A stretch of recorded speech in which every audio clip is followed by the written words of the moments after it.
민수기 4장 말씀입니다. 3장, 4장은 지금 레위인들을 계수하고 또 그 레위인들이 해야 할 일들에 대해서 말씀하고 있습니다. 차이점은 3장은 한 달 이상 된 모든 레위인 남자들의 수를 세라 하는 것이고 한 2만여 명 됐죠. 그런데 특별히 그 남자들 중에 30세부터 50세까지의 이 남자들만 또 별도로 계수하라 하는 게 4장의 말씀입니다. 왜 30세에서 50세의 남자들을 계수하라고 하셨을까요? 그 이유는 일할 수 있는 나이이기 때문이죠. 30세부터 50세 일할 수 있는 사람을 또 뽑아라 이런 말씀인데, 특별히 20세가 아니라 30세라는 점을 우리가 좀 생각해 봐야 되겠습니다. 힘이 센 나이는 20세죠. 30세보다는 20세인데, 그런데 지금 이렇게 30세부터 뽑는다는 것은 꼭 육체적인 어떤 힘만을 요구하는 게 아니라는 것이죠. 물론 지금 하는 일은 그겁니다. 이 성막을 운반하는 일이죠.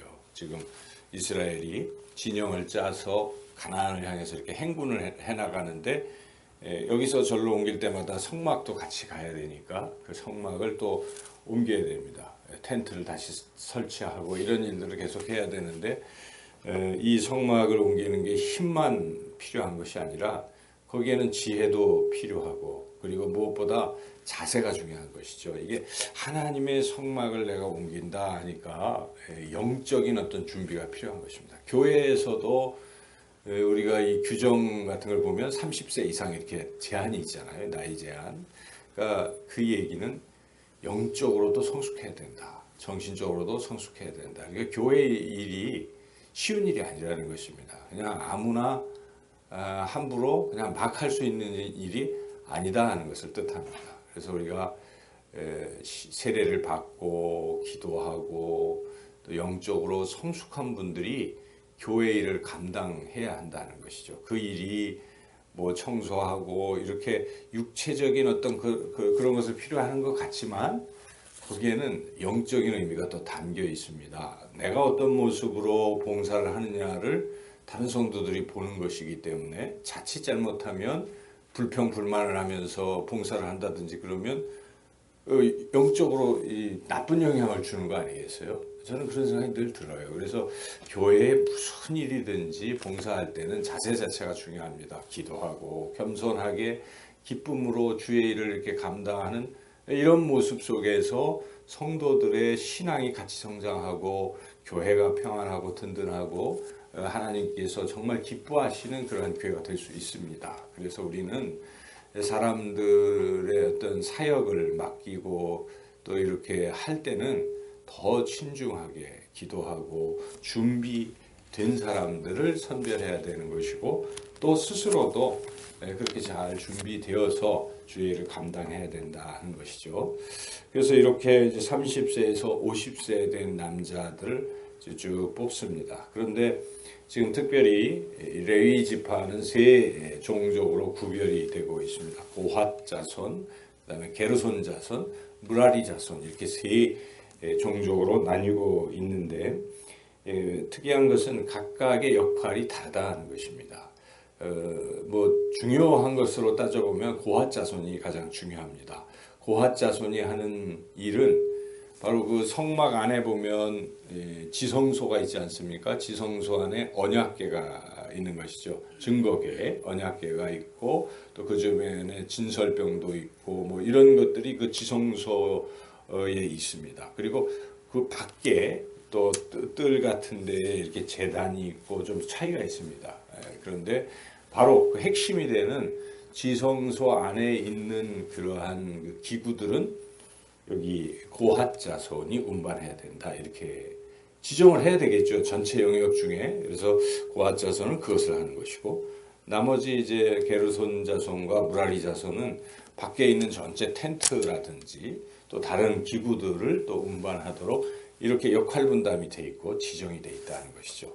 자, 이런 일에 물론 중요한 것이 지성소이긴 틀림없지만 우리가 봐도 어떤 게 더 중요할 수도 있습니다. 그런데 그럴 때 그렇다고 해서 그것을 감당하는 사람이 더 중요하다 이렇게 말하기는 어려운 것입니다. 일이 중요한 것이죠. 사역이 중요할 수가 있어요. 그래서 우리는 그러나 그 일을 맡은 사람은 다 똑같은 것입니다. 고린도전서 12장에서 사도 바울은 우리 이 교회를 우리 그리스도의 몸으로 말하고 성도들의 모임이 교회라고 말하고 그 몸의 각 성도들은 지체라고 말하는데 지체들이 눈도 있고 손도 있고 발도 있고 다 다양하잖아요. 근데 눈이 가장 중요한 것 같이 느껴지지만 그렇지만 눈이 손도로 너도 뭐 이렇게 할 수 없고 모든 지체가 다 소중한 것이고 오히려 조금 부족하게 느껴지는 지체가 있다면 거기에 뭔가를 더 줘라. 하나님이 더 주신다 해서 공평하게 하나님이 이렇게 각 그 지체들을 다루신다. 지체들을 하나님이 세워주신다 하는 그런 말씀이 있지 않습니까? 그래서 우리가 교회에서는 각 개인은 다 소중한 것입니다. 다 하나님의 사랑하는 지체들이 물론 역할은 다를 수가 있어요. 그래서 우리가 그런 마음으로 서로 일을 해야 되는 것이고 그리고 중요한 것은 각자의 역할을 감당을 해야 돼. 손은 손의 기능을 해야 되는 것이고 눈은 눈의 기능을 해야지 손도 눈 기능 하겠다고 전부 그렇게 하겠다고 나서 버리면 몸은 제 기능을 발휘할 수가 없습니다. 다 중요한 것이죠. 그래서 각자가 자기 역할을 충실하게 감당을 해야 한다는 것도 오늘 본문에서 우리에게 말씀하고 있습니다. 만약 이 무라리 자손과 게르손 자손이 고핫 자손이 하는 거 우리도 하겠다고 전부 손 놓고 뭐 이래버리면 성막이 운반이 안 되지 않겠습니까? 이제 그런 차원에서 모두가 제 역할을 다 해야 되겠다는 그런 교훈을 얻습니다. 또 한 가지 마지막으로 중요한 것은 여기에 제사장들과 이 레위인들의 관계죠. 이 부분을 우리가 좀 주목해서 볼 필요가 있는데 레위인들이 각자 역할을 하되 제사장들이 그 일을 지휘하고 감독하라고 이렇게 성경은 여기 분명히 말씀을 하고 있죠. 그래서 모든 것을 감독하라, 지휘하라 이렇게 하죠. 근데 그 목적이 무엇인가를 우리가 잘 알아야 됩니다. 그 목적은 이 레위 지파 사람들이 죽지 않게 하려고 지휘하고 감독하라 하는 것입니다. 여기 특별히 우리가 19절 말씀 같이 한번 읽어보겠습니다. 19절 시작. 그들이 지성물에 접근할 때에 그들의 생명을 보존하고 죽지 않게 하기 위하여 이같이 하라. 아론과 그의 아들들이 들어가서 각 사람에게 그가 할 일과 그가 맬 것을 지휘하게 할지니라. 뭐 이런 것이죠. 그래서 특별히 지성물을 다룰 때 이 구약에서는 제사장 외에는 만져서는 안 되게 되어 있습니다. 손대면 죽는 거예요.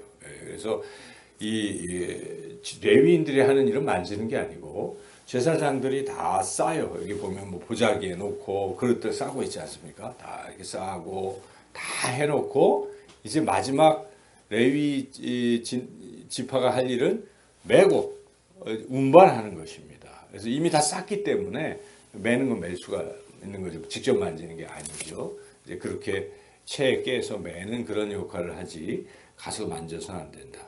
만지는 것뿐만 아니라 여기 보면 보지도 말라고 돼 있지 않습니까? 20절 한번 볼까요? 그들은 잠시라도 들어가서 성소를 보지 말라. 그들이 죽으리라. 이렇게 엄격하게 구별한 것을 우리가 알 수가 있죠. 그래서 여기서 제사장의 역할은 그 가서 보거나 만지면 죽잖아요. 그러니까 제사장이 지휘 감독을 해야 돼요. 그렇게 하면 안 된다. 그리고 맬 것도 다 지정을 해주는 것이 제 역할 분담을 지정해 주는 것입니다. 그래서 지금 제사장들은 이렇게 그리고 이제 성막이 또 제대로 다 운반이 될 수 있도록 하기 위해서는 감독이 필요하고 지휘가 필요한 것이죠. 너도 나도 지휘관이 된다 그러면 이건 안 되잖아요. 목소리를 키우고 이건 이렇게 하겠다 저렇게 하겠다 하면은 어디로 산으로 가는 것이죠. 배가 산으로 안 되는. 그래서 하나님께서는 이렇게 하나님이 명령하시는 것이고 모세와 아론이 명령을 받아서 그 받은 대로 지금 또 전달하고 그 전달한 대로 다 거기에 따라간다는 것입니다. 그래서 분명하게 보여집니다. 제사장과 레위인의 역할. 제사장은 이 살리기 위해서 또 이 그 성막이 운반되기 하기 위해서 지시하고 어떤 걸 통솔하고 지휘하는 역할을 하는 그 역할입니다. 그게 역할이고, 그리고 레위인들은 거기에 따라서 중요한 것은 순종하는 것이 다른 게 아닙니다. 여기에 보면 레위인들이 뭐 하는 것입니까? 시킨 대로 그냥 열심히 순종하는 것입니다. 그래야 이 성막이 운반이 되는 거 아니겠습니까? 우리가 이 말씀을 보면서 오늘날 교회가 어떻게 이루어져야 되는 것도 우리가 깨달을 수가 있는 것이 똑같이 적용을 해야 되는 것이죠. 하나님께서 교회에 목회자를 리더십으로 세우시는 것이죠. 그래서 그 교회에 대해서는 목회자에게 리더십을 주는 것이고, 목회자는 끊임없이 무엇을 해야 되는가? 하나님 앞에 기도해야 되죠. 기도하고 하나님이 무엇을 원하시는지를 끊임없이 들어야 돼요. 듣고 그걸 그대로 따라가는 게 목회자의 할 일입니다. 그런데 특별히 주목할 일, 그 일을 하면서 성도들이 살 길로 인도를 해야 되는 것이죠. 저는 이 말씀을 보면서 목회자가 할 일은 성도들이 하나님 나라 가도록 하는 것이겠구나. 그렇죠. 곁길로 가고 잘못된 길로 가고 이렇게 가게 해서는 안 되는 것이에요. 죽으면 안 되잖아요. 죽지 않게 살도록 천성을 향해 갈 수 있도록, 때로는 뭐 그렇게 해서는 안 된다라고도 이야기할 수 있어야 되는 것이고, 그냥 내버려 두고 방관해 버리면 결국 곁길로 가서 안 되잖아요. 그래서 때로는 그렇게. 그런데 목적은 무엇일까요? 그것은 그 살리기 위한 것이다. 여기에 그 살리고 하나님 나라 인도하기 위한 그런 마음으로, 사랑하는 마음으로 이 성도들을 끌어안고 그렇게 잘 인도해 나가는 게 목회자의 사명이겠구나 하는 생각을 하게 됩니다. 또 한편 성도들은 목회자를 따라가야 되는 것입니다. 물론 한 개인을 따라가라는 얘기는 아니겠죠. 지금 여기 제사장들을 따라가라는 게 아니라 제사장을 통해서 주시는 하나님의 말씀에 절대적으로 순종하라는 것입니다. 그래서 만약 목회자가 하나님 앞에 바로 서 있지 않고 딴 길로 간다면 따라갈 필요는 없지요. 그러나 목회자가 늘 기도하고 하나님의 그 때대로 가고 있다면 그거 안 따라갈 이유가 없지 않겠습니까? 개인적인 감정으로 따라가는 게 아니라는 것이죠.